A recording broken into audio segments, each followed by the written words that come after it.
Hi everyone, it's Lolly. I hope you had a really wonderful New Year's Day. Welcome to 2016. This is my first video of the year, and I wanted to show you what I'm doing for this year. And this is my gratitude jar. So I guess I just saw a post on Facebook, and I decided I wanted to do this. So you know how it is, you kind of keep a lot of jars around your house that you know you're going to need for something else sometime along the way. So this is what I took out of my stash. I wanted it to be clear because I wanted to see the level of paper inside growing. This is a jar to put strips of paper in once a week, just kind of summarizing the good things that happened that week.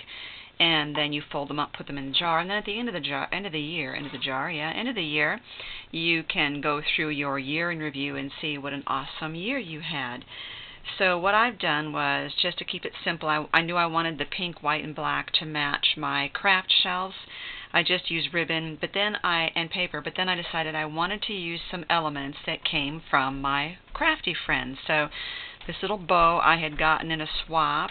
This I had gotten from Stacy, Pink Poodle Crafts YouTube channel, when I had won a drawing from her, and she had made this. And I had these little set of rhinestones that one of my swap partners gave me, and I took 4 of the clear ones and put them there, 1 for each of my daughters. And then courage is my one-word 365 for this year. So that's my word, so I wanted to have that in there too. I think I will add the year on here somewhere eventually, 2016. So what I did was, excuse me, I started cutting up my scrap papers. And I could have used matching papers, and you can, if you want, in your jar, just to use matching papers to make it really pretty. But I decided to use papers that have some sort of meaning to me, and a lot of them, remind me of certain people or certain things or events. And they are 1 inch by 4 inches, but you can do them whatever size you want. These ones, you can see it's bent because I got a really lovely mail from my friend Jackie, and I really liked her envelope. So I kept the envelope, and now I've cut it up. See little pieces of the envelope there. I cut it up into strips for this. This reminds me of a time with my children for some reason. I don't know why.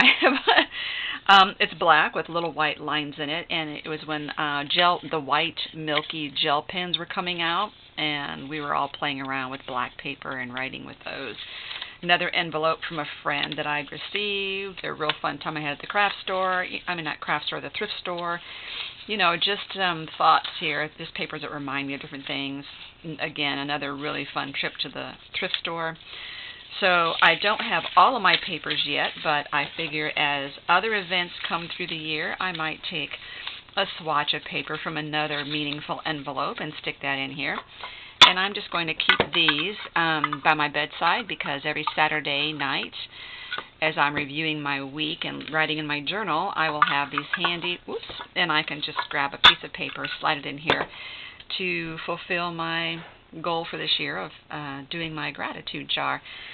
So, join in the fun. I think you'll enjoy it, and I think if several of us do this, I'd like to hear your thoughts and what you're planning on doing. I know that my friend Amira is going to do hers not in a jar, but in Post-it notes in her planner, and that's another great way to do it. So there are many ways of doing it and maintaining gratitude throughout the year. Share some of your thoughts with me. Give me a thumbs up on my video, and we will be coming up with more videos soon. Thank you.